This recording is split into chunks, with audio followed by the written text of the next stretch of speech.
odontología ha considerado por muchos años a la caries dental como una enfermedad infecciosa que requiere la eliminación de las bacterias causales para tratarla, ¿sí? Hoy en día sabemos que esto no es así y creo que en las universidades, que es donde pues, nos formamos para ser odontólogos, sí deberíamos de ir cambiando un poquito este concepto porque todavía yo me considero pues un dentista que no tiene muchos años trabajando. Yo me gradué de la universidad por ahí del 2016 más o menos y yo salí con este pensamiento, yo salí que la enfermedad caries era una enfermedad infecciosa y que yo la podía contagiar, porque así me lo dijo un maestro, a lo mejor no todos, pero justamente el que a mí me tocó que me diera esa clase, así me lo dijo. Yo nunca me puse a investigar, yo nunca me puse a leer y me quedé con lo que él me dijo y así salí. Entonces, pues un consejo que les puedo dar, si me están escuchando por ahí, alumnos de licenciaturas que no se queden con lo que le dicen solamente, sino Sí. que investiguen también, o todo, cuestiones de todo, o pregúntele, oiga, doctor, ¿y de dónde sacó ese artículo? ¿De dónde sacó esa información?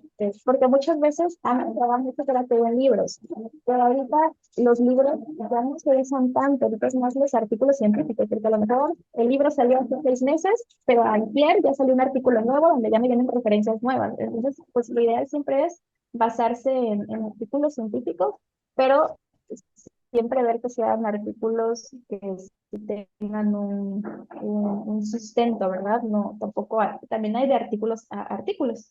Entonces, algo bien importante.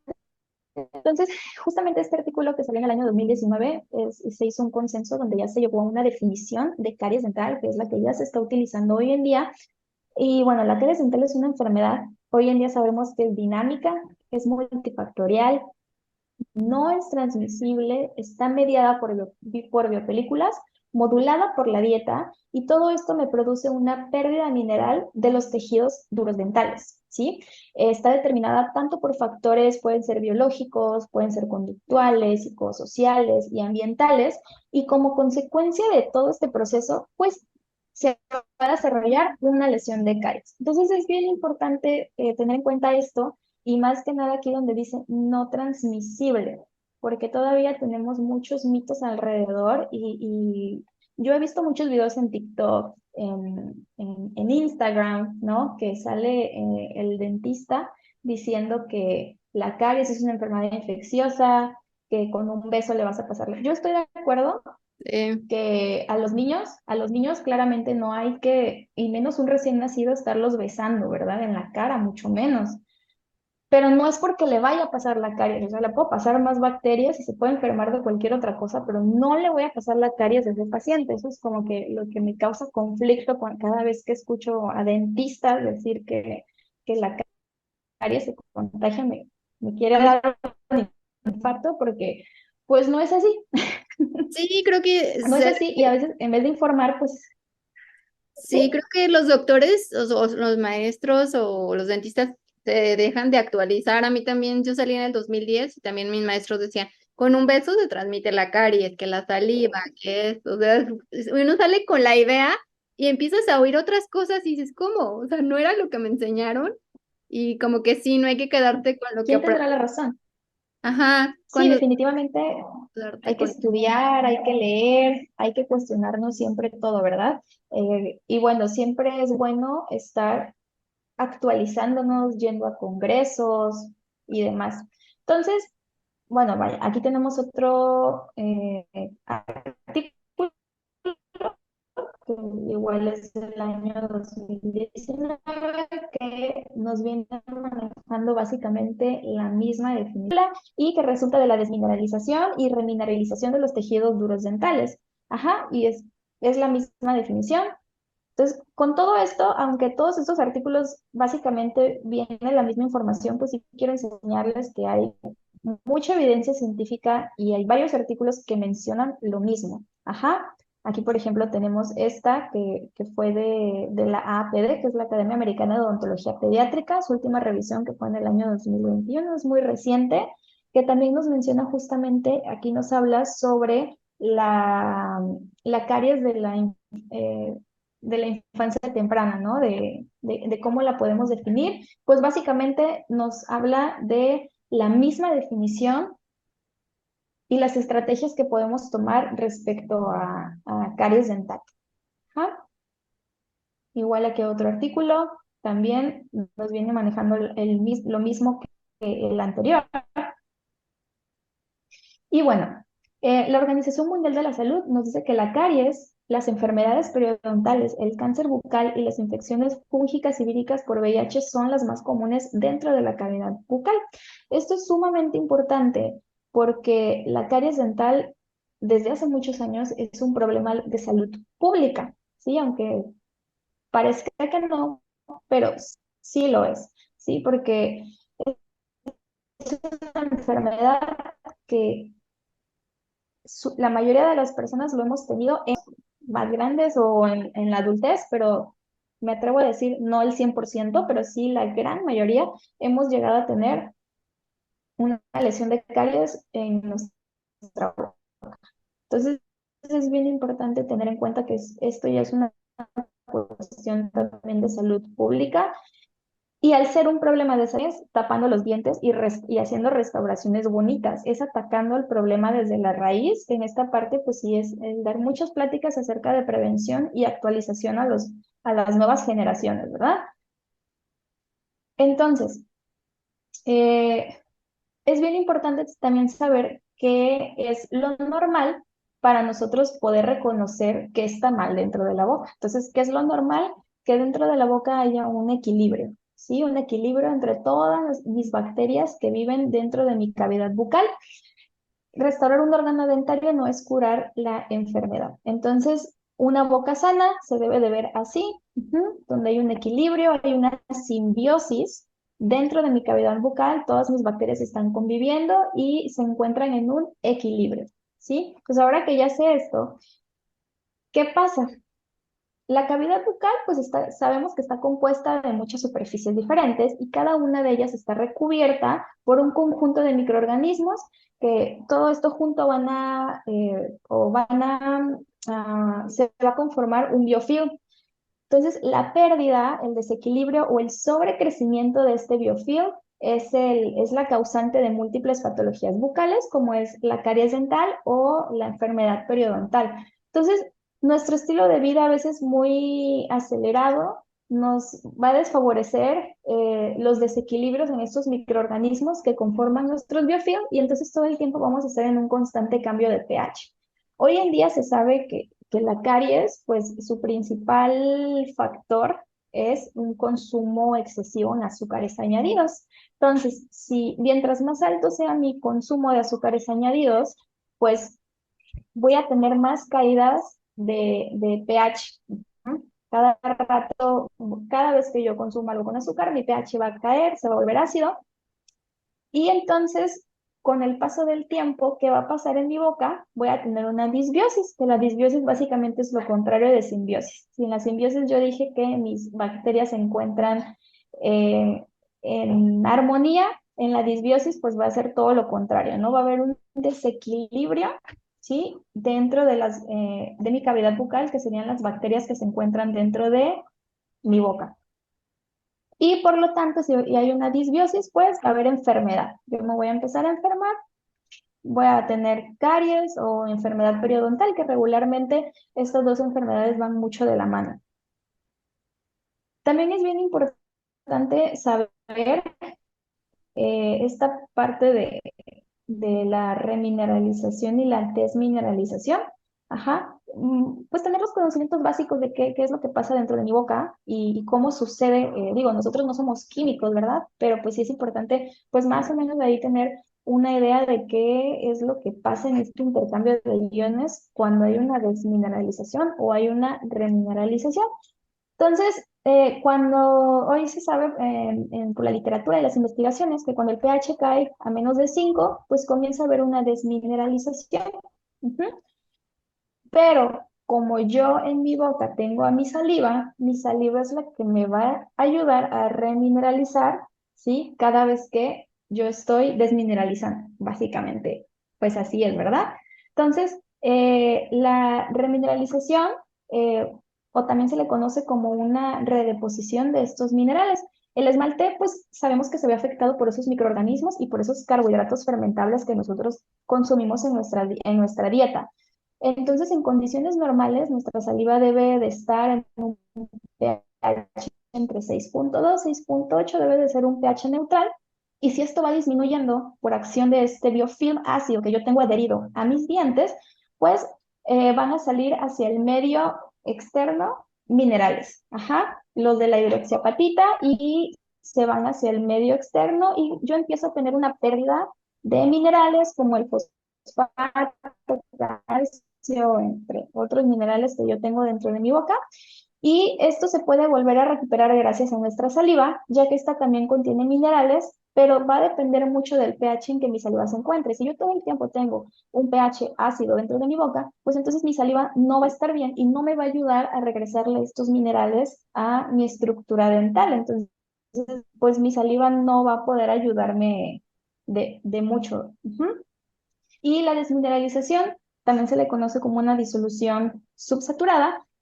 Si en este proceso, cuando el medio está en equilibrio, los iones salen o se disuelven en el medio externo y mi saliva se encuentra con un pH menor a 5.5 por periodos muy largos de tiempo, va a ocurrir una disolución subsaturada. Esto quiere decir que puede llegar a ocurrir una desmineralización en mi esmalte y estos minerales se difunden en el medio bucal, pero entonces yo no voy a tener una saliva que me ayude a recuperar todo esto, porque mi saliva no se va a encontrar en un medio adecuado para que ella me pueda regresar estos minerales y entonces van a estar saliendo demasiados iones y ya no habrá hidroxiapatita suficiente en el esmalte y pues aquí es donde va a empezar el proceso de la desmineralización.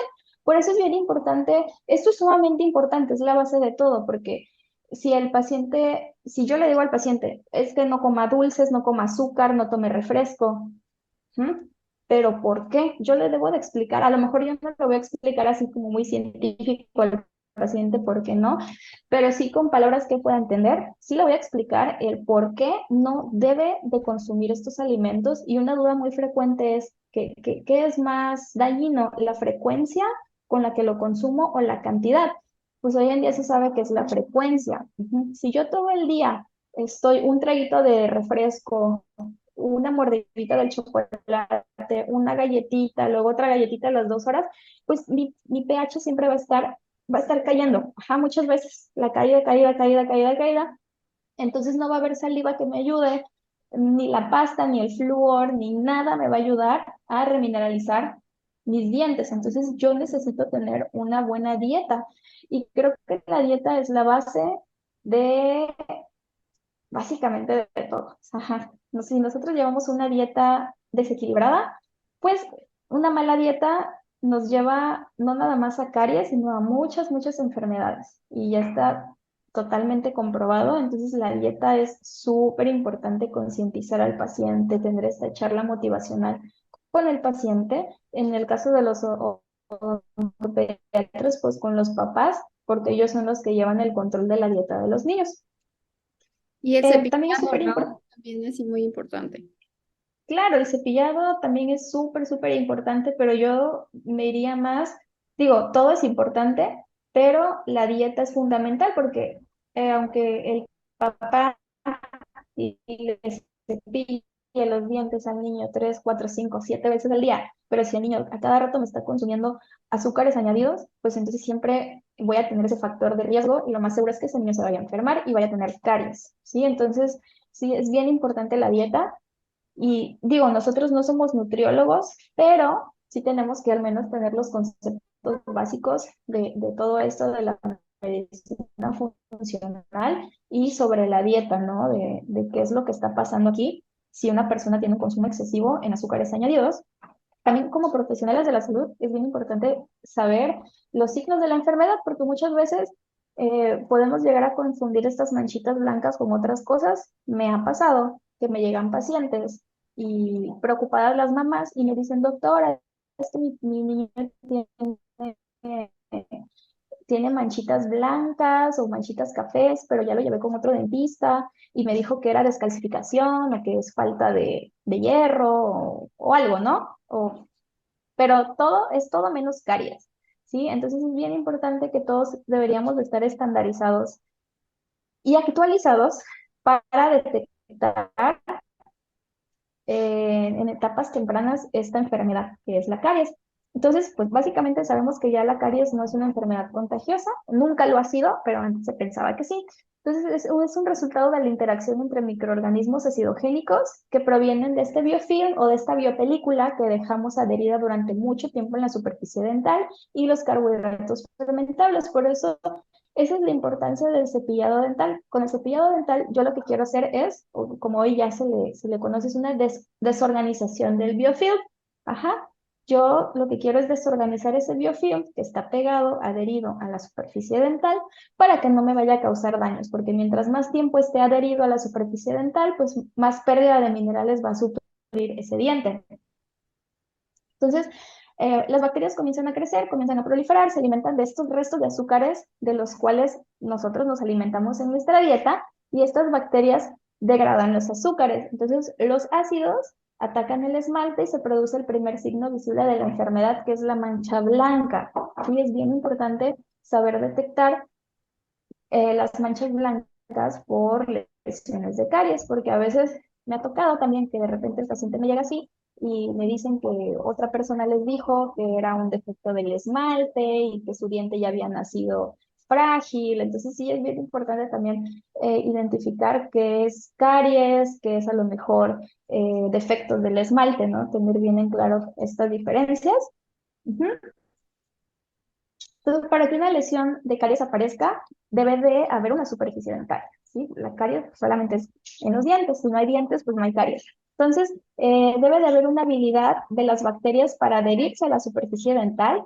Entonces, estas bacterias o este biofilm que se adhiere a la superficie dental, pues está protegido. Ujú. Es por eso que necesitamos nosotros mecánicamente quitarlo de nuestros dientes, desorganizarlo, porque con la lengua muchas veces pensamos que nos pasamos la lengua y ya con eso, pero no, tiene que ser con un cepillo con cerdas para que se quitar todo ese biofilm que está derivado de la superficie dental, y mientras más viejo sea ese biofilm, más ácido va a ser, y mientras más ácido, más peligroso para los Hay personas que creen que dientes. Por eso es importante, pues, cepillarse los dientes. Y hay personas que creen, ah, sí, con un enjuague bucal y Ajá, hago, y yo no, sí tiene que haber cepillado, tiene que haber un barrido ahí mecánico claro. que remueva. Así es, y por eso con los niños es bien importante porque siempre se da la indicación de que el cepillado lo haga un adulto hasta los 8 años, porque muchas veces los niños, pues lo único que hacen es ponerse pasta en la boca y ellos piensan que con que ya huela rico, ya con eso ya me cepillé. Por eso es importante siempre la supervisión de un adulto. No hay que echarle la culpa a los niños, porque el niño de 5 años que me llega al consultorio con caries no es culpa del niño.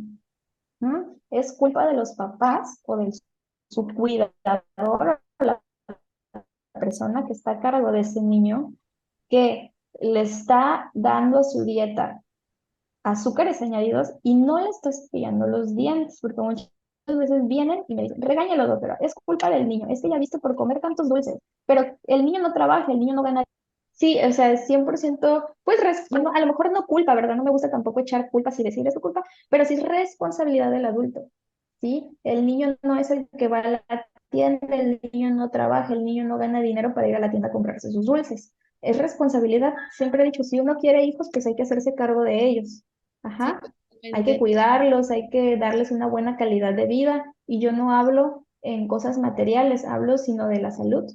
¿M? Y llevarlos Tenerlos bien. con el odontopediatra también. Sí, o yo sé, a veces hay gente que no, a lo mejor no tiene la cultura o no tiene los medios o viven en lugares donde no hay odontopediatra, pero entonces ahí es donde entran mis colegas, los dentistas generales, que deben de tener estos conocimientos actualizados y básicos para que ellos puedan transmitir toda esta información, a lo mejor en las comunidades o en lugares donde no hay mucho acceso a la salud pública.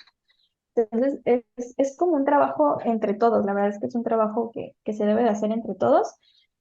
Y también Y enseñar a los papás, ¿no? Porque también de levántale el labio cuando le cepilles, porque muchas veces no claro, le ven los dientes, no saben lo que está pasando, si tiene una manchita, o sea, no los revisan y también es mucho, pues mucha responsabilidad de que estén echando ojo los papás. Claro, y siempre he dicho que si quieren hijos, pues hay que tenerlos bien, porque no nada más es tener hijos por tenerlos y ya luego me desentiendo de ellos o no les tengo los cuidados, pues los niños tienen que estar bien cuidados. Ajá, y pues es responsabilidad de los papás, ¿sí? Entonces, bueno, también es bien importante, ya esta parte es como para el dentista, ¿no? De conocer también yo con qué estoy trabajando. Digo, a lo mejor y no exactamente debo de saberme los porcentajes, pero pues sí saber más o menos yo de qué estoy hablando para poder entender esta parte de la enfermedad. Entonces, bueno, en cuanto a pérdidas minerales, en el esmalte sano, pues evidentemente no va a haber ninguna pérdida. Ujú. En la zona superficial, como podemos ver en la imagen, aquí está la tablita y luego viene la imagen gráfica. En la zona superficial tenemos una pérdida mineral del 5%. Ya cuando nos pasamos al cuerpo de la lesión, que es esta parte naranjita, tenemos una pérdida mineral del 18 al 50%, que ya es bastante. En la zona oscura, sí, tenemos una pérdida del 5 al 8%, y en la zona translúcida de 1 a 2%. Entonces también es importante pues conocer estos porcentajes. Y bueno, tenemos que tener en cuenta también que la caries dental no nada más es una enfermedad de que, tiene caries y se le van a caer los dientes y no pasa nada, le van a salir los nuevos, que muchas veces pensamos eso. Cuando un niño tiene caries dental, no nada más le va a afectar a los dientes, sino le va a afectar en general a su calidad de vida. Ujú. Puede tener problemas de autoestima. Lamentablemente hoy en día, pues tenemos ahorita mucho esta parte del bullying en las escuelas y todo ya sale en internet y demás. Entonces, ¿qué necesidad de que un chiquito pase por esto cuando es algo que se puede prevenir? Ajá. Si yo dijera, bueno, la caries es una enfermedad que a fuerza nos tiene que dar a todos y no se puede prevenir, pero es algo que se puede prevenir 100%. Entonces, eh, muchas veces pensamos, es que este chiquito tiene 3 años y no le importa, y qué importa que tenga los dientes negros. Pero sí importa, ya se ha demostrado, ha habido varios artículos que a los niños chiquitos de edad preescolar sí les importa cómo se ve su boquita, y no tanto es porque, que sea vanidoso y porque me veo guapa o guapo, ¿no? Simplemente pues es una parte de mi cuerpo, o sea, los dientes son órganos, es una parte de mi cuerpo que deben de estar ahí, tienen su razón de estar, y no tendría un niño por qué pasar la pérdida de todos estos dientes. Ujú. Y los dolores, ajá, Eh, las infecciones, exacto. Infecciones, sí, que también es algo súper común. Muchas veces pensamos, es que el diente de leche no duele. El diente de leche, claro que duele y duele muchísimo, igual que el diente de un adulto. Entonces, también me puede generar, sabemos que la caries no es una infección, pero la caries me puede provocar una infección. Entonces, es bien importante. Dolor, también, yo la verdad es que sí siento muy feo cuando me llega un niño que ha tenido dolor o que ya lleva meses con dolor. O sea, qué necesidad de que el niño pase por esto cuando se puede prevenir. Alteraciones en el sueño, ¿por qué? Porque muchas veces cuando ya me encuentro con una pulpitis irreversible, a veces pues los dolores más fuertes me causan cuando estoy acostada, y pues esto regularmente es en la noche. Entonces a lo mejor el niño son las 3 de la mañana, está durmiendo tranquilamente y de repente se levanta porque no aguanta el dolor del diente. Entonces también puede haber alteraciones en el sueño. Desnutrición, eso también es súper común en los niños y me ha pasado en interconsulta con la pediatra, que me han llegado niños que ya tienen abscesos o que ya vienen con celulitis. Ajá. Y de repente yo los veo y los niños muy delgaditos, como que no concuerda su edad con el peso que tienen. Los mando a interconsulta con la pediatra y resulta que el niño o la niña tiene desnutrición, y ya cuando nos ponemos a hacer una historia clínica, no, pues es que no come porque desde que le empezó a doler el diente ya no quiere comer, ya solo quiere puras cosas aguaditas, demás. Entonces nos puede causar también problemas de desnutrición la caries dental. Ujú. Algo bien importante también es la evaluación de riesgo a caries. Sí, también es algo que tenemos que hacer con todos nuestros pacientes y no solamente con los pediátricos, sino hasta con los adultos. También tenemos que hacer evaluación de riesgo a caries. Tenemos que fomentar el tratamiento del proceso de la enfermedad en lugar de tratar el resultado de la enfermedad, que sería la lesión. Ujú. claro que sí debemos de tratar también el resultado de la enfermedad, pero lo más importante es fomentar y darle armas a los pacientes para que ellos desde casa puedan notar una mejoría en sus dientes. La evaluación de riesgo a caries es la determinación de la probabilidad de un aumento en incidencia de caries. Esto quiere decir que el número de nuevas lesiones cavitadas o incipientes, ¿no? Lesiones, no sé, a lo mejor de mancha blanca durante un cierto periodo de tiempo o la probabilidad de que haya un cambio en el tamaño o la actividad de esta lesión de caries. Por ejemplo, si a mí me llega un paciente con manchas blancas y lo cito a los 3 meses y esas manchas blancas ya están cavitadas, pues obviamente yo aquí me doy cuenta de que mi paciente tiene más factores de riesgo y que algo está pasando por ahí que no está haciendo bien en casa, que las lesiones están progresando. Esto también me permite comprender factores de la enfermedad para un paciente en específico y ayuda a individualizar los tratamientos preventivos. La evaluación de riesgo de caries es individual para cada paciente, no es una receta de cocina, no para todos mis pacientes va a ser lo mismo, va a variar y yo tengo que individualizar los tratamientos preventivos que voy a hacer con todos mis o con cada uno de mis pacientes. Entonces, individualiza, selecciona y determina la frecuencia del tratamiento preventivo y reparador de un paciente. También esto es muy común que muchas veces pensamos que a todos los pacientes los tengo que citar cada 3 meses o cada año o cada 6 meses. Para cada paciente es diferente. Habrá pacientes que yo tenga que estar viendo cada 2 meses. Habrá pacientes que los puedo ver cada 8 meses o incluso una vez al año, pero todos mis pacientes son diferentes y esto va a depender mucho de la evaluación de riesgo a caries de cada paciente y también yo tengo que informárselo a los papás porque a veces el papá va a decir, ay, es que usted me quiere citar cada 3 meses, nada más vengo a gastar, no sé qué va a hacer. Entonces hay que informarle y darle y decirle el por qué estoy citando a su hijo cada 3 o 2 o 4 meses. Y también anticipar la progresión o la estabilización de la caries, o en este caso de las lesiones de las lesiones de caries. Ujú. Y bueno, esta tablita a mí me gusta bastante. Está como siento que muy didáctica. Aquí yo tengo una balanza y tengo los factores patológicos y los factores protectivos. Entonces yo aquí puedo ir como que evaluando a mi paciente de acuerdo a dónde se inclina más la balanza, hacia los patológicos o a los factores protectores. Se debe de tener pues un enfoque en optimizar estos factores protectores. Son los que yo más debo de priorizar en mi consulta que le van a favorecer a mi paciente.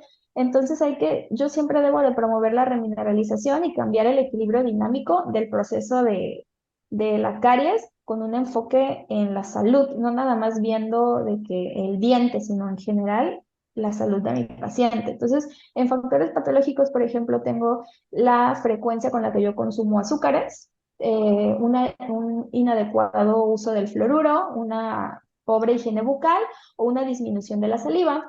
Y en mis factores protectores, pues tengo varios. Tengo una dieta saludable, cepillado dental con pastas con flúor 2 veces al día, aplicaciones de barniz de flúor, selladores preventivos o terapéuticos y una función normal de mi saliva. Entonces es bien importante también tener en cuenta estos factores para que mi paciente pues pueda estar bien y la balanza se incline más hacia los factores protectores y de ser así pues mi paciente, yo voy a ver una mejoría en mi paciente. Entonces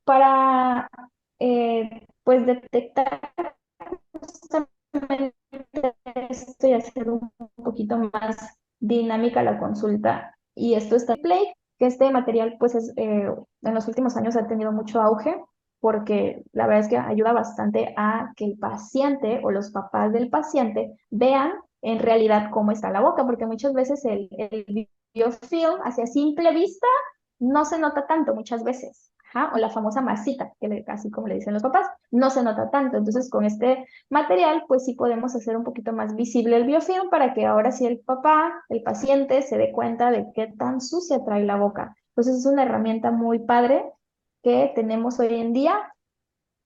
Y bueno, tiene 3 colores, es muy sencillo de localizar y de visualizar. El rosado significa que es un biofilm inmaduro, áreas que fueron cepilladas recientemente. Por ejemplo, si yo ahorita me cepillo los dientes y dejo pasar unos minutos y me lo pongo, seguramente va a haber áreas donde se van a pigmentar de rosa. Luego tengo el color azul cielo, que ya este es un biofilm que me marca que es ácido génico, con la posibilidad de disminuir el pH bucal hasta 4.5. Entonces, aquí con este color, las zonas que se pinten de este color son las zonas de más alto riesgo, en mis dientes. El morado son áreas que no han sido cepilladas. En más de 48 horas encontramos un biofilm maduro y si no se remueve puede ocasionar gingivitis. Con este biofilm también hay que tener cuidado porque ya cuando el biofilm está maduro, muchas veces ni con el cepillo de dientes yo lo puedo retirar. ¿No? Tiene que venir a consulta y a lo mejor con la cucharilla o con algo tengo que retirar porque está tan adherido a mi diente que con el cepillo no lo puedo retirar. Y ahí vemos a los pacientes que luego están con la uña, ¿no? Ahí como que queriéndose quitar porque ya con el cepillo no es suficiente. Esta remoción mecánica con el cepillo ya no alcanza para quitar este biofilm que se encuentra adherido en mis dientes. ¿Y no te Entonces, pasa por también ejemplo, mucho con los pacientes que no quieren usar pasta dental con flúor? ¿O los papás que no quieren colocar? la verdad, si te soy sincera, hasta ahorita no me ha tocado ningún mamá que me diga que no. No, a lo mejor y puede ser que sí llegan a su casa y dicen, ay, no lo voy a usar, pero así que directamente a mí me digan que no, no me has pasado. O sea, hasta ahorita creo que he seguido las indicaciones de pasta con flúor. Y una ventaja que creo que tengo aquí es que yo trabajo mucho de la mano con una médico pediatra neonatóloga. Entonces ella y yo estamos como que en la misma sintonía. Entonces la doctora, pues es neonatóloga, ve muchos bebés recién nacidos, bebecitos chiquitos, y ella está con sus pacientes en ese proceso de cuando ya entran a la alimentación complementaria y cuando les están erupcionando sus primeros dientes. Entonces ella, desde el momento que llega su paciente a su visita de control del niño sano y ve que ya tiene dos dientes o que le está saliendo un dientito, inmediatamente ella ya y a consulta con el odontopediatra. Pero ya ella como pediatra, como médico, manda a los niños a cepillar con pasta y con flúor. Entonces ya los papás lo empiezan a hacer desde que sus pequeñitos están chiquitos y todavía no han pasado por el odontopediatra. Entonces eso está, la verdad es que muy padre porque pues tengo ese apoyo también de la pediatra. Sí, porque ayuda a ese proceso que comentaste de remineralización, ayuda a la pasta con flúor. Muchos papás no lo entienden. Sí, y sobre todo yo a veces digo, bueno, si no quieres, o he pensado, ¿no? De que si alguien me llega y me dice, es que no, pasta con flúor es tóxico, yo les diría, bueno, no quieres usar pasta con flúor, ok, está bien, no le des azúcares a tu niño. Ujú. No le des dulce, no le des helado, no le des nada que tenga azúcar entonces. Y no, es que es imposible. Sí, Entonces es una cosa por otras, hay que compensarlo, ¿no? Y llevar una dieta saludable. Es que la base de todo es la dieta, pero aquí en México lamentablemente tenemos mm, pues una cultura en ese aspecto de la comida, pues no muy, muy saludable. No por nada somos de los países que más diabetes tipo 2 tenemos, y esa es una enfermedad que se adquiere por una mala dieta regularmente, ajá, en su gran mayoría. Entonces, pues, la dieta es lo más importante. Eh, Aquí, por ejemplo, en esta foto está padrísima del doctor Juan Carlos Cabanillas. Y aquí yo puedo ver exactamente dónde están las zonas de más riesgo. Regularmente, la zona de más riesgo va a ser esta zona entre el dientito y la encía. Siempre le digo así a los papás y me encanta mostrarles fotos porque es la zona donde luego nos cepillamos. O sea, solamente a nuestros niños luego les cepillamos en la zona incisal, aquí a la mitad, pero olvidamos esta zona y es entonces donde más acumulación de biofilm hay y por ende las lesiones de caries pues suelen comenzar por aquí en los niños. Ujú. Hay también un estudio bien padre que, que nos habla acerca este es un metaanálisis, me parece, ajá, es una revisión sistemática que nos habla sobre, o que menciona que la caries dental es una enfermedad de mucho que ver con el consumo excesivo de azúcares añadidos y que se incorporan a nuestra dieta en edades muy tempranas. Por ejemplo, regularmente, por poner una edad, los bebés empiezan con su alimentación complementaria a los 6 meses, ¿no?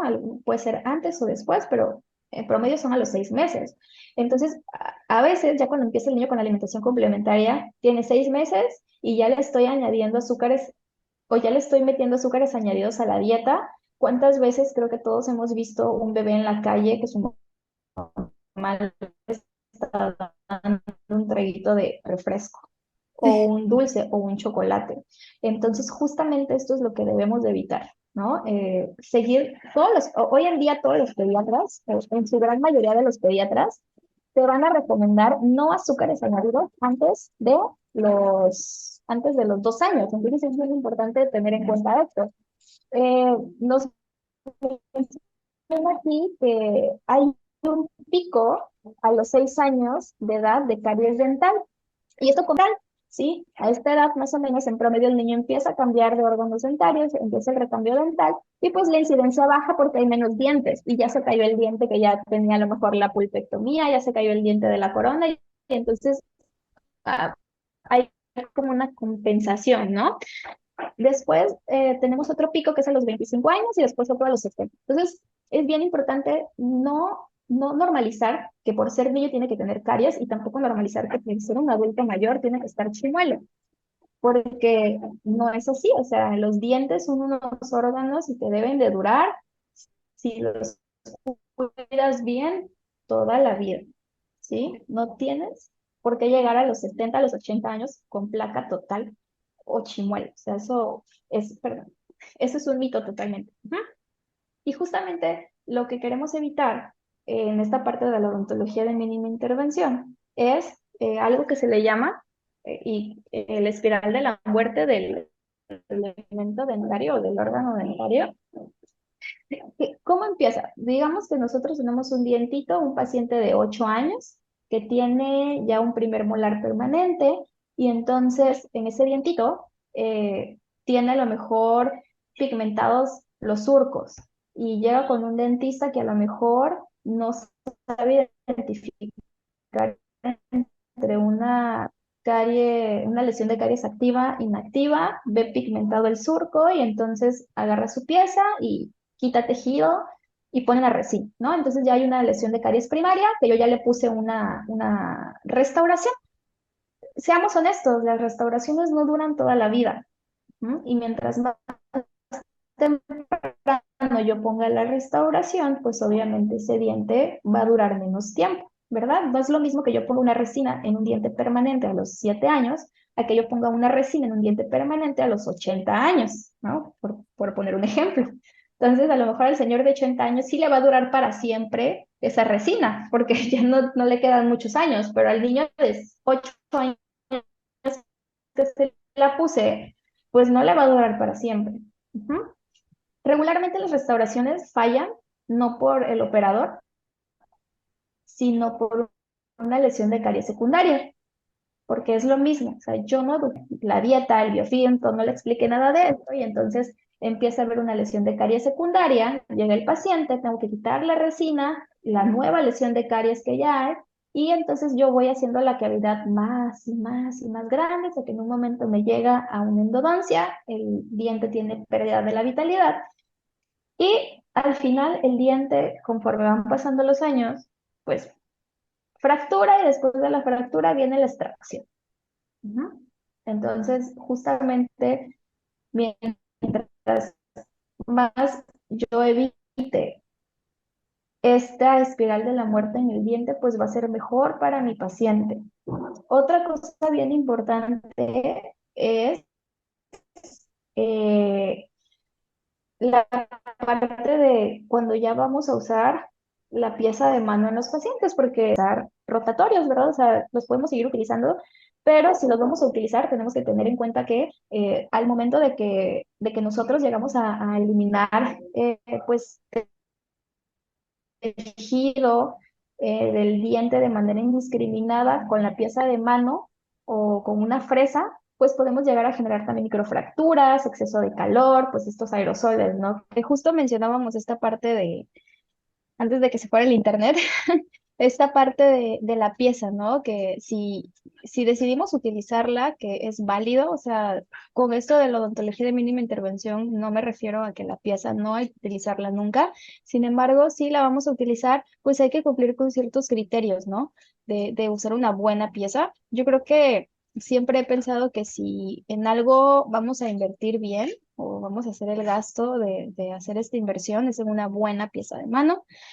Pues yo siempre he dicho, a lo mejor el básico puede ser que no tan caro o algunas otras cosas, pero la pieza de mano sí es bien importante comprarnos una buena pieza, que sepamos que la pieza tenga una buena irrigación, eh, y todas estas características que son sumamente importantes porque pues hay ya muchos artículos donde se ha demostrado que se degrada el colágeno cuando sometemos a la dentina a mucho calor, es decir, a mala irrigación, incluso podemos tener una buena pieza, pero una mala fresa, porque muchas veces pasa que la queremos reutilizar 5, 6, 7, 8, 9, 10 veces la fresa, entonces tampoco las fresas también tienen un tiempo de vida y no son para siempre. Entonces, hay que tener mucho cuidado también con los instrumentos que utilicemos, invertir en buenos instrumentos y en cuestión de de la fresa, pues también tratar de no reutilizarla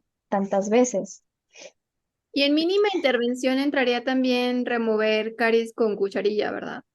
Sí, en otra diapositiva tengo esa parte de Ah, la ok. remoción selectiva, que Ujú. también es no es algo nuevo, sin embargo, vamos, ahorita con todo esto de la pandemia se volvió como que un poquito más famosa esta parte de la remoción selectiva, que también es muy buena, tiene mucha base científica. Hay muchos estudios que avalan toda esta parte de remoción selectiva. Entonces, bueno, con nuestros pacientitos es bien importante siempre hacernos estas tres preguntas. A mí me encanta hacérmelas con cada paciente que llega. ¿Cuáles son sus hábitos? Sí, por eso es bien importante la consulta motivacional con los padres. O sea, el primer contacto que yo tengo con los papás va a ser esta plática que yo voy a tener con ellos. Muchas veces llegan los papás y lo primero que quieren es, no, ¿y qué le va a hacer? Ya le va a tapar el diente en esta cita, en la primera cita. Entonces es bien importante pues hacer esta labor de convencimiento, a lo mejor. Y yo, por ejemplo, en mi caso, a mí me gusta mucho, hice una presentación bien padre, con imágenes, así muy didáctica, y es la presentación que yo uso con los papás cuando vienen la primera vez conmigo y yo la utilizo para explicarles todo, todo, todo, todo, todo, con imágenes, dibujitos y lo más digerible posible para que ellos me puedan entender bien todo lo que quiero transmitirles. También es bien importante cuál es su estilo de vida, ¿no? Con los niños es bien importante también tener en cuenta que pues ahorita ya hay muchos tipos de familia, ¿no? Ya están papás divorciados, separados, que solo tienen a la mamá, no al papá, o papás que trabajan y solamente el niño está con la abuelita, con la tía. Entonces, esto es bien importante también, porque si llegan los papás con el niño y tú le enseñas a los papás o a la mamá o al papá a cepillarle los dientes, pero si mamá y papá trabajan y el que se encarga de cepillarle los dientes es la abuelita, entonces yo prefiero que venga la abuelita conmigo. Ajá, y que me traigan a la abuelita o que me traigan a la cuidadora o a la persona que pasa más tiempo con ese niño y la que se encarga de o ayudarle con la higiene bucal. Por eso es bien importante, no es que seamos chismositos, pero sí es importante preguntar si los papás están juntos, si son papás separados, si se llevan, porque pasa, ¿no? Que a veces tienen buena relación. Los padres están separados, no hay problema, pero a veces pasa que no tienen buena relación y una cita viene con el papá y la otra cita viene con la mamá y entonces, y no se avisan las cosas, entonces es también bien importante esa parte. ¿Y qué lo llevó a estar en esta condición? Sí, todas estas tres preguntas tienen todo que ver, ¿no? O sea, va una de la mano con la otra. Y pues vamos, es bien importante pues realizar una buena historia clínica con nuestros pacientes, ¿sí? No nada más es llegar y hacerles la restauración, sino tener una buena charla con los papás, si estamos hablando de niños o con los adultos, si es que vemos pacientes adultos. Bueno, en este estudio también está muy padre. Este estudio es del 2016 y aquí nos mencionan eh, que es súper importante tratar de posponer la primera restauración el mayor tiempo posible. Como ya lo habíamos dicho anteriormente, esta parte de el ciclo restaurativo del diente o la espiral de la muerte del órgano dentario. Si yo puedo evitar ponerle una restauración a un primer molar permanente en un niño de 8 años y lo puedo prolongar 10 15 años, lo más que pueda, pues siempre va a ser lo mejor. Ajá. ¿Y cómo lo voy a hacer? Pues cambiando hábitos. No me va a servir de nada que yo ponga la mejor resina, con a lo mejor un buen biomaterial, con lo más caro. Si el paciente sigue con esos hábitos, pues al rato vamos a caer en lo mismo, ¿no?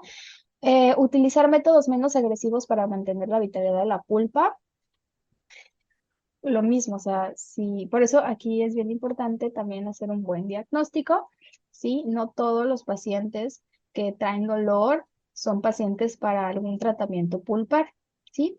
Reducir la pérdida de estructura dental sana con restauraciones mínimamente invasivas, mejorar sellado de la restauración. Esto es bien importante porque hoy en día se sabe que aunque yo en el fondo de la cavidad esté dejando dentina, ajá, que a lo mejor no es dentina firme, pero si yo hago un buen sellado, una buena restauración y mis paredes están limpias y yo tengo un buen sustrato en las paredes al cual adherirme, pues entonces no va a haber ningún problema y no tiene por qué avanzar mi lesión de caries.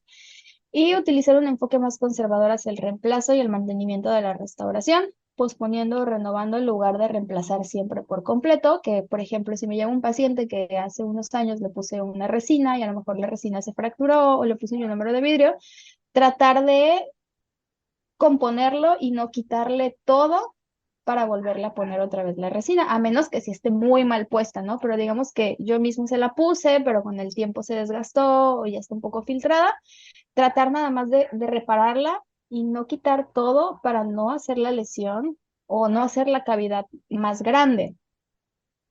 Y bueno, eh, continuando con esta parte de la odontología de mínima invasión, pues han salido varios artículos ya al respecto, con mucho sustento científico. Ah, es como una guía para saber o más o menos irnos guiando qué hacer en cada caso con los pacientes, ¿verdad? Entonces aquí viene odontología de mínima invasión, se divide en tres: no invasivo, ¿sí? Microinvasivo e invasivo. En las alternativas no invasivas, pues tenemos, por ejemplo, el control de la dieta, el control del biofilm y la mineralización, ¿no? Que pues en este caso serían los barnices de flúor. En microinvasivas, pues ya tenemos a los sellantes, pueden ser selladores, y la infiltración, por ejemplo, en este caso se refiere a las resinas de Icon, ¿no? Las resinas infiltrativas. Y en tratamientos invasivos, pues ya son tratamientos restaurativos, donde ya pues sí estamos siendo un poquito más invasivos. Tenemos también otras intervenciones que son combinadas, que tenemos el control no restaurativo de caries, que más adelante también lo vamos a ver, y la técnica Hall, que esta pues se ocupa mucho en odontopediatría y es una técnica vieja, pero sin embargo, a raíz de la pandemia se empezó a utilizar más la técnica de Hall. Entonces, por ejemplo, aquí tenemos otra imagen, que es del mismo artículo, que nos menciona cuándo sí y cuándo no. Digo, cada paciente es diferente y para eso, pues, en este caso, para poder diagnosticar bien si es necesario, puedes tomar una buena radiografía a nuestros pacientitos, si es que se puede, ¿verdad? Entonces, es bien importante también saber diferenciar entre una lesión de caries que está activa y una que está inactiva. También ese es punto número uno, porque si yo me encuentro con una caries inactiva, ajá, aquí me recomienda no intervenir, Ni ¿sí? ni tocarla. Ajá. Ni tocarla exactamente. Y también otra cosa es, ¿está cavitada? ¿No está cavitada? Si no está cavitada, menos, ¿verdad? O sea, ni la toco. Si está cavitada, pues tengo que ver otros criterios que ya son radiológicos, ¿no? Entonces aquí En esta gráfica, pues me permite a lo mejor irme guiando de ella para hacer un mejor diagnóstico y entonces saber qué materiales o qué tratamiento es el que más le conviene a mi paciente. Igual hay un manual que es el más reciente que salió de la Asociación Latinoamericana de Odontopediatría, que son recomendaciones referentes a la toma de decisión en cuanto al manejo de la lesión de caries. Este está muy padre, se los recomiendo que lo lean. Está muy digerible, está muy bonito, no está muy largo. Y de igual manera, nos viene esta gráfica que dice manejo de la caries dental en la parte oclusal. Podemos ver lesión en la esmalte no cavitada o cavitada, saber si está activa o inactiva, dependiendo de eso es lo que vamos a hacer. Por ejemplo, aquí ya en esta guía nos maneja el uso del FDP, que es el fluoruro de amino de plata, que también es un material muy bueno, a mí me encanta, yo lo uso bastante en mi consulta. Y la única desventaja que tiene este producto es que me pigmenta, ¿verdad? El diente, pero ya tenemos una casa comercial que hizo el FDP, le agregó otro activo para que Paso. no pigmente tanto. Sin embargo, sigue pigmentando, no es que no pigmente, pigmenta un poquito menos, Se ve menos. pero es muy bueno. Ujú. Ok. Se ve un poquito menos, sellantes, barnices de flúor, ¿no? Entonces aquí nos viene como que todo el esquema de las posibles alternativas de tratamiento que tenemos dependiendo del caso de la lesión. Por eso es bien importante saber, pues diferenciar en una lesión activa o una lesión inactiva. Y aquí, esta es el manejo de la caries dental, pero en interproximal.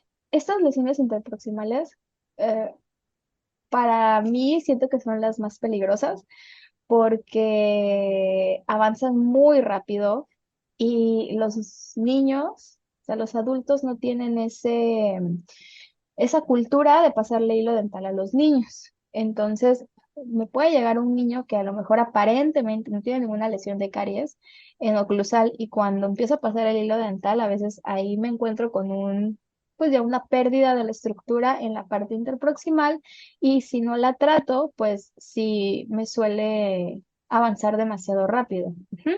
Y acá abajito viene, y esto es súper importante, dice, el control de la enfermedad es esencial para el éxito de cualquier intervención. Todo paciente, independientemente del estado clínico de la lesión, debe de ser monitoreado. Me encanta esto porque no nada más me está hablando de lo que tengo que hacer, ¿no? De curar el diente que ya se rompió o que perdió estructura, sino me habla también del control de la enfermedad, que es bien importante porque si yo no controlo la enfermedad, pues ningún tratamiento, sí, va a tener un buen pronóstico. Al contrario, va a tener un mal pronóstico. Entonces, por ejemplo, tenemos los usos de barnices de flúor, que ya esto es de uso profesional, lo podemos usar en nuestro consultorio. Yo siempre he dicho que el barniz de flúor no nada más es para los odontopediatras, porque también ese es otro mito que hay, ¿no? Los flúor, sí, el odontopediatra es el que pone y a los niños nada más. Y no, o sea, realmente el fluoruro o el barniz de flúor es para todos, niños, bebés, niños, adultos y Sí. personas de tercera edad, o sea, a todos los pacientes les podemos colocar su flúor. Por ejemplo, este flúor es un fluoruro de sodio al 5%, tiene 22.600 partes por millón de flúor y este, por ejemplo, el que es el Enamelast, tiene xilitol. Hay varias marcas, la verdad es que si me preguntan cuál me gusta más o cuál es el mejor, realmente yo no me iría por esa parte de cuál es el mejor, sino qué necesita mi paciente. Y con base en lo que necesite mi paciente, a lo mejor ahora sí ya me puedo poner a investigar las diferentes marcas que hay, porque todos traen el fluoruro de sodio al 5%, pero hay unos que le agregan otros compuestos a la fórmula, pero realmente la base es la misma, entonces ahí sería cuestión nada más de leer las indicaciones, lo que trae y hacer un buen diagnóstico con mi paciente. Que lo Ujú. necesite. Yo he usado esa marca en adultos. Esta, sí, a mí me gusta mucho. En mi caso, las que más utilizo es Enamelas. Me gusta mucho la de My Varnish de GC, también ese me gusta mucho. Mm, Y sí, también he probado el Durafat de Colgate. mm. He probado también ¿cómo se llama? El de 3M, el Clean Pro también me gusta Ah, mucho. sí. Ujú, son muy buenos y ahí pues, por ejemplo, varía mucho también el precio, ¿no? Algunos son más caros, otros son más económicos, entonces pues ahí ya va a depender ahora sí que del criterio de cada odontólogo. En el manejo, por ejemplo, en este caso de remoción selectiva o odontología de mínima intervención, pues yo sí debo de plantearme estas preguntas cuando me encuentro, por ejemplo, algunas lesiones como estas. ¿Necesito anestesiar? ¿Cuánto tiempo va a permanecer ese diente en boca? ¿Remoción total, selectiva, sellar, no sellar? ¿Lo dejo, no lo toco? Entonces, va a depender mucho. Por ejemplo, voy a poner un ejemplo. Yo tengo este niño, vamos a ponerle que este niño, por poner un ejemplo, ajá, digamos que ya tiene 11 años, ¿no? Y tomé una radiografía y veo que ya la reabsorción de los dientes, pues ya, ya tiene poquita raíz y a lo mejor ya viene el diente permanente por ahí, ¿sí? A lo mejor digo, no, pues en 2 meses ya ese diente se va a ir. Y yo veo estas lesiones, entonces yo a lo mejor optaría por no hacer nada, ¿sí? Por solamente llevarme el control y esperar a que se caigan, por poner un ejemplo, ¿no? Pero digamos que tengo un paciente que tiene 5 años o 6 años y me llega así, pues evidentemente ese paciente sí lo voy a intervenir, sí voy a hacer algo. No voy a esperar a que se caigan, porque lo más seguro es que si yo me espero a que se caigan, el diente me va a llegar con necrosis pulpar. Entonces, por eso es bien importante, igual en la parte de la anestesia, una de las bondades que nos brinda la remoción selectiva o la odontología de mínima intervención o estas alternativas que tenemos ahora con los nuevos biomateriales disponibles, como lo son los ionómeros de vidrio y demás, es que nos permiten trabajar sin anestesiar y sin aislar con dique. Ajá, podemos hacer un aislamiento relativo, que siempre, si a mí me pregunta, siempre va a ser mejor aislar con dique de hule, siempre. Yo cuando lo puedo hacer, lo hago con mis pacientes, Pero no pero siempre se puede, con los niños no, se mueven y así, ¿no? exacto, no siempre se puede. O sea, yo te mentiría si te dijera, yo aíslo a todos mis pacientes, no es cierto. O sea, a los que puedo aislarlos, lo Sí. hago, por supuesto, porque me encanta aislar. Pero si no puedo, si es un niño difícil, si es un niño, si es bebé, si está llorando mucho, si está gritando, o sea, cualquier cosa, pues a veces lo tengo que hacer aislamiento relativo, pero nunca lo hago sola, siempre trabajo a 6 manos. Regularmente cuando son niños chiquitos y no trabajo con aislamiento absoluto, trato de hacerlo a 6 manos. O sea, tengo dos asistentes y yo trabajando para optimizar tiempo sobre todo y también para que pues quede lo mejor posible, ¿no? Y esa restauración no se me vaya a caer, ¿sí? Remoción total, selectiva, sellar, no sellar, o sea, también hay todavía mucha duda en ese tema de la remoción selectiva. Si podemos sellar, por ejemplo, un IGDAS 3, un IGDAS 4, si no, si tenemos que quitar. O sea, son muchos criterios que tenemos que tomar y sobre todo también la sintomatología del paciente. Si me llega un paciente que ya tiene dolores espontáneos, dolores nocturnos, pues obviamente sé que eso no lo voy a sellar, ¿verdad? Lo más seguro es que tenga una pulpitis irreversible. Hablando ahorita del FDP, que es el fluoruro de amino de plata, eh, el fluoruro de amino de plata no es algo nuevo tampoco, ¿sí? Es un producto que se ha venido usando desde, Los por aquí viene 70. desde, de los 60 más o menos, en los 60 empezó y este producto es muy, muy, muy bueno. Yo lo utilizo bastante en mi consulta. Tiene un pH alcalino, ¿sí? Inhibe las metaloproteinasas que degradan el colágeno y me endurecen la dentina, ¿sí? Ayudándome con la sensibilidad, me paralizan la progresión de la lesión. Entonces, es un producto muy, muy, muy bueno, ¿sí? Y en el 2019, si no mal recuerdo, en el 2019 la ADA ya lo incorpora dentro de sus protocolos para tratar lesiones de caries, porque antes no estaba como que no había un protocolo así bien estipulado, al menos en la ADA para su uso. Se usaba hace mucho tiempo, cuando se empezó a utilizar el FDP, fue más que nada para la sensibilidad de los dientes. Ajá, porque como Mesella tuvo los dentinarios, pues entonces me ayuda mucho con la sensibilidad. Pero después nos dimos cuenta o se dieron cuenta que también funciona perfecto para paralizar la progresión de la lesión. Ajá, para que la lesión ya no avance. Ojo aquí, no es un producto mágico, o sea, sí me ayuda, pero también tengo que tener este control de mi paciente, que se cepille los dientes, que tenga una buena higiene, que tenga una buena dieta, porque si no, pues no me va a funcionar como realmente funciona. Es fluoruro de amino de plata, el 38% es el doble que el flúor, tiene 40, que el barniz de flúor tiene 44.800 partes por millón de flúor. Sí, hay muchas marcas. El primero que salió fue el Saforite, que es el que está arriba. Luego está el Advantage Arrest y luego está Arriba. el Rivastar, que ese, pues, lo que le agregaron a em, a la formulación, lo que le agregaron a la formulación fue el yoduro potásico para que ya, pues contrarrestar un poquito esta pigmentación que me deja, ¿verdad? Que es una de las desventajas. Hay papás que no les incomoda que pigmenta, hay papás que no les gusta para nada y pues bueno, hay que optar por otras alternativas, sin embargo es un material muy, muy bueno. Ujú. Dentro de sus indicaciones, pues lesiones cariosas cavitadas asintomáticas, ¿sí? Obviamente cuando ya hay sintomatología, pues ya no es lo ideal utilizarlo.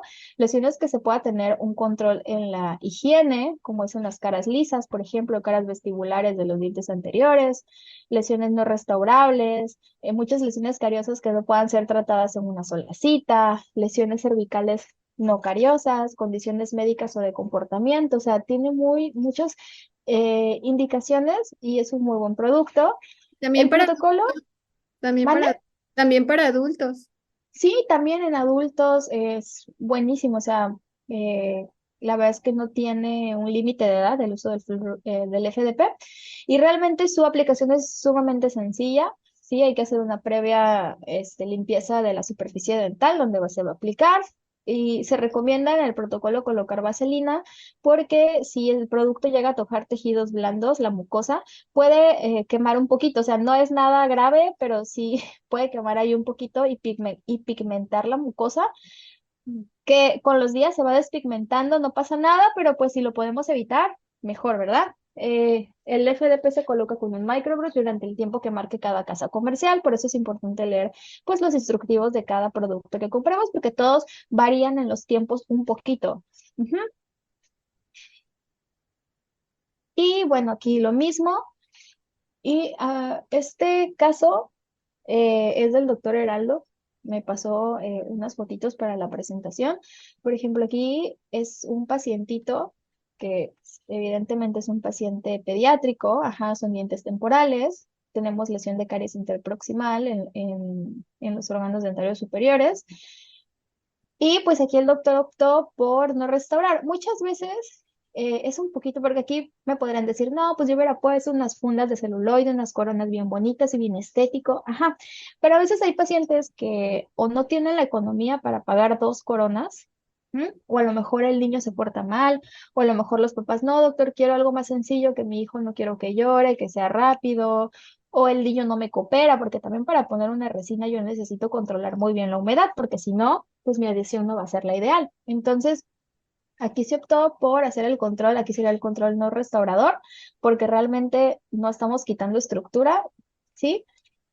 Y aquí se colocó el Riva, si se dan cuenta, sí pigmenta, pero no pigmenta igual que el Saforay, por ejemplo, ¿no? Por este otro agente que contiene, entonces no es que no pigmente, simplemente pigmenta un poquito menos, ¿sí?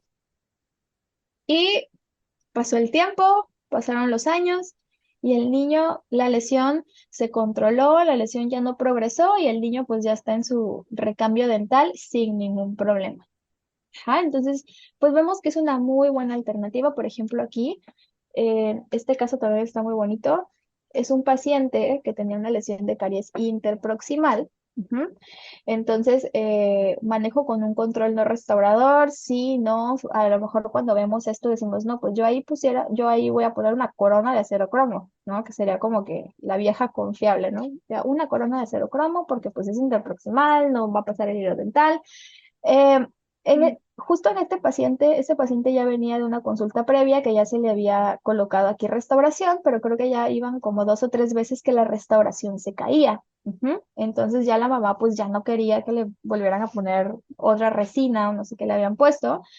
Entonces hay que optimizar la configuración de la lesión para que pueda ser limpiada fácilmente. Aquí lo que se hizo fue que se abrió un poquito, ajá, se separó, digámosle así, interproximal para que ahí quepan las cerdas del cepillo, pase el hilo dental y entonces se pueda optimizar la cavidad para que se pueda hacer una buena higiene. Después se hizo la aplicación de FDP para detener la progresión de la lesión. Y lo más importante aquí, si vamos a hacer un control no restaurador con FDP, es educar a los padres en modificar la técnica de cepillado para que ellos sepan limpiar bien esa cavidad. Ajá, porque eso va a ser lo más importante, ¿sí? Y lo dental, aquí sí hay que hacer una pequeña modificación, a lo mejor en la técnica de cepillado para que las cerdas pasen por ahí y siempre mantener limpia esa cavidad. Entonces, aquí, de hecho, aquí mira, se ve, pues se pigmentó un poquito la resina. O sea, aquí ya había una resina, no se quitó esa resina que estaba encima, solamente se colocó en donde se había caído esa parte de la restauración. Y también había otra lesión pequeñita, también se colocó el FDP. Entonces, mira, a lo mejor uno lo ve y dice, no, pues es que se ve feo, ¿no? Como que no le tenemos mucha fe, pero pues tiene mucha evidencia científica, también hay muchos casos clínicos y es una manera también de tratar la enfermedad. Ujú. Entonces, tratamientos microinvasivos y mínimamente invasivos mostraron que son efectivos para evitar la progresión de la lesión, por ejemplo, en partes oclusales, ¿no? De los dientes. El uso de barniz de fluoruro al 5%, que son los barnices, en combinación con el uso de selladores, mostraron una mayor efectividad para detener o revertir las lesiones iniciales, ¿sí? Esta parte de ayudar al esmalte a remineralizarlo también ayuda bastante. Pero vamos, todo siempre llegamos al mismo punto, educar al paciente, educar a los papás, porque si no, nada de esto me va a funcionar. O sea, lo más importante es atacar la enfermedad desde su etiología, ¿no? Desde la raíz. Y por ejemplo, aquí, este casito sí es mío, este caso es mío. Me llegó un pacientito que tenía por ahí unos surcos pigmentados y ya estaba ahí una pequeña desmineralización. Yo aquí opté pude haber no sellado, ajá. Yo opté por sellar en este paciente porque este pacientito eh, tenía múltiples lesiones de caries en otros órganos dentarios, ya muy avanzadas. Era un paciente que ya tenía coronas, que ya tenía tratamientos pulpares, entonces justamente por esa razón, y aparte llevaba una dieta pues bastante cariogénica, alta en azúcares añadidos, y por esa razón yo elegí colocar un sellador. En este caso, uno de mis selladores favoritos es de la marca de Shofu, el Beauty Sealant, que este sellador pues tiene una liberación prolongada de fluoruro. De hecho, todos los productos de Shofu tienen esta bondad, que tienen una liberación prolongada de fluoruro. No requiere grabado ácido, tiene propiedades bioactivas por esta partícula de SRPG que contiene y contiene todos estos 6 elementos. Se adapta muy bien al color del diente, si se dan cuenta, ni se nota, se ve súper bonito.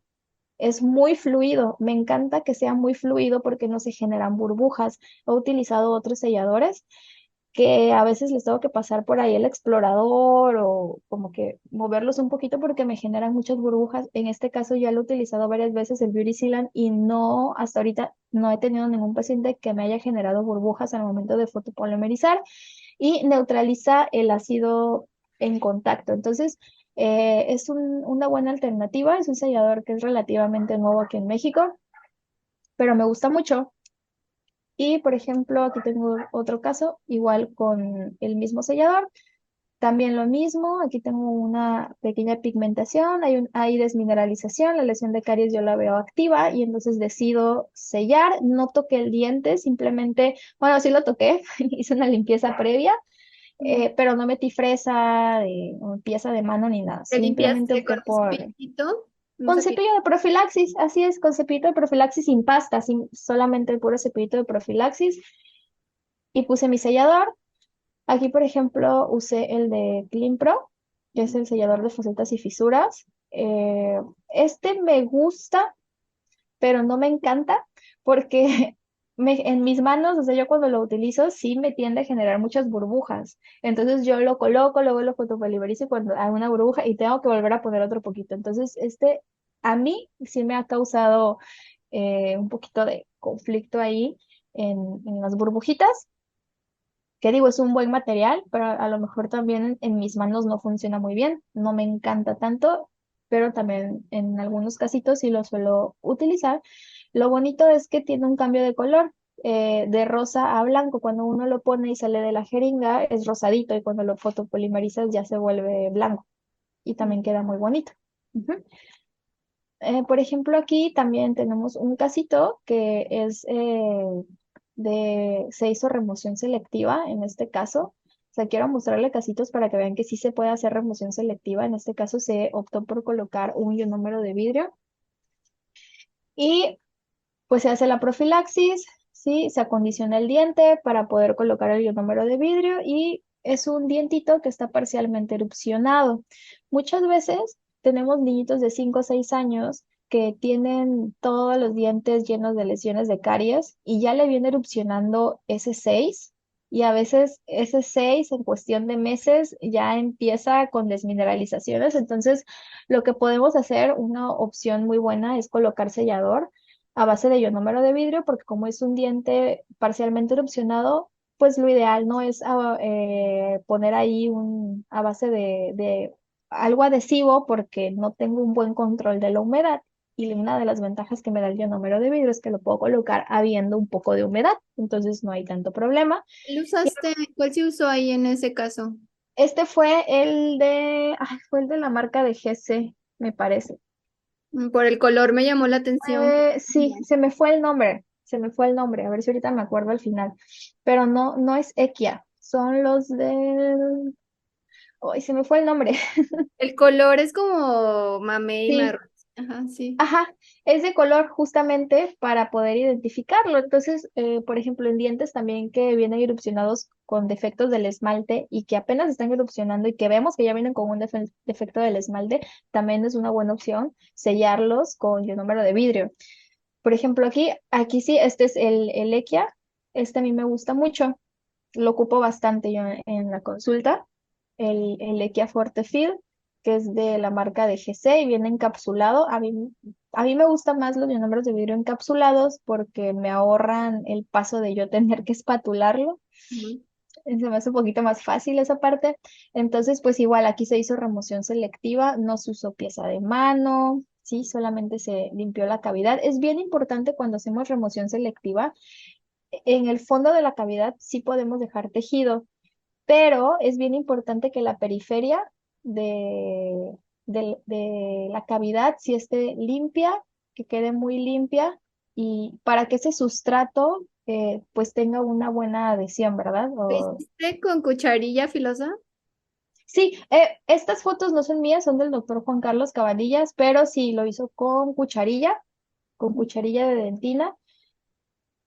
Y sí, eso solamente hay que, por ejemplo, a mí, porque también tenemos, se puede hacer remoción selectiva con la cucharilla de dentina, también tenemos agentes químicos como el papacaries y esto, para hacer también remoción selectiva, o incluso hay fresas de baja velocidad que son, no recuerdo el nombre de estas fresas, pero a medida de que uno va acercándose el tejido que está un poquito más duro, la fresa deja de cortar. Ujú. Ujú. Entonces eso me permite que nada más retirar el puro tejido que a lo mejor esté más reblandecido y no tenga yo problema de perforar o irme más profundo. Igual se hizo el sellado. Aquí lo más importante en la remoción selectiva es hacer un buen sellado periférico, ¿sí? Porque si yo tengo un buen sellado periférico, pues yo ya no le voy a dejar sustrato o para que entren esas bacterias y la lesión de caries avance. Entonces aquí lo más importante es hacer un buen sellado y pues también usar un buen material, ¿verdad? Que hoy en día tenemos muy, muy buenos materiales bioactivos que podemos utilizar en las lesiones de caries. Por ejemplo, aquí este caso sí es mío, este casito sí es mío. En este caso yo igual hice remoción selectiva con cucharilla. Ujú. Aquí sí aislé, me permitió el niño, o sea, se portaba muy bien, es un 6 entonces ya lo aislé. hice remoción selectiva y, por ejemplo, esta resina, que es la Fit SA, que es de la marca también de Shofu, esta resina es una resina autoadhesiva, no necesito colocar absolutamente nada, no necesito colocar ácido grabador ni adhesivo, simplemente quito tejido, hago mi cepillado y la coloco directamente en la cavidad. Ajá. Y aparte, como es una cavidad pequeñita, no es una cavidad grande, ¿sí? Puedo colocar sin problema mi resina y la pulo al final y así es como queda la restauración. Es bien importante también no saltarnos este paso del pulido de las restauraciones. Sé que a veces da flojera, ¿no? Uno la pone ya, ya que flojera pulir y más si es niño, ¿no? Ay, ya es un niño, no lo voy a pulir. Pero pues sí es bien importante realizar un buen pulido porque también el pulido va a depender mucho si esa restauración me va a durar o no. Ajá. Por ejemplo, aquí en este casito también es mío. Tengo una pacientita que me llegó con esta lesión de caries, ujú, y algunas desmineralizaciones, unas lesiones de mancha blanca. Y aquí sí opté porque a los papás no les gustaba que tuviera esas manchitas, ajá, y esas cavidades pequeñitas. Entonces yo opté por colocarle unas resinitas, unas fundas de celuloide. En este caso yo usé de la marca Eres y también utilicé una resina de la marca de Shifu. Ajá, es una resina fluida. Aquí lo que hice fue pues el protocolo para colocar mi material adhesivo y así es como me quedaron las coronitas. Ajá. Entonces, rehabilitar no es sinónimo de curar la enfermedad. Esto es bien importante tenerlo en cuenta. Tenemos muchas alternativas para hacer restauración de nuestros pacientitos, ¿sí? Pero sí es importante hacer un buen diagnóstico. Ajá. El diagnóstico es lo más importante antes de meter mano en mi paciente.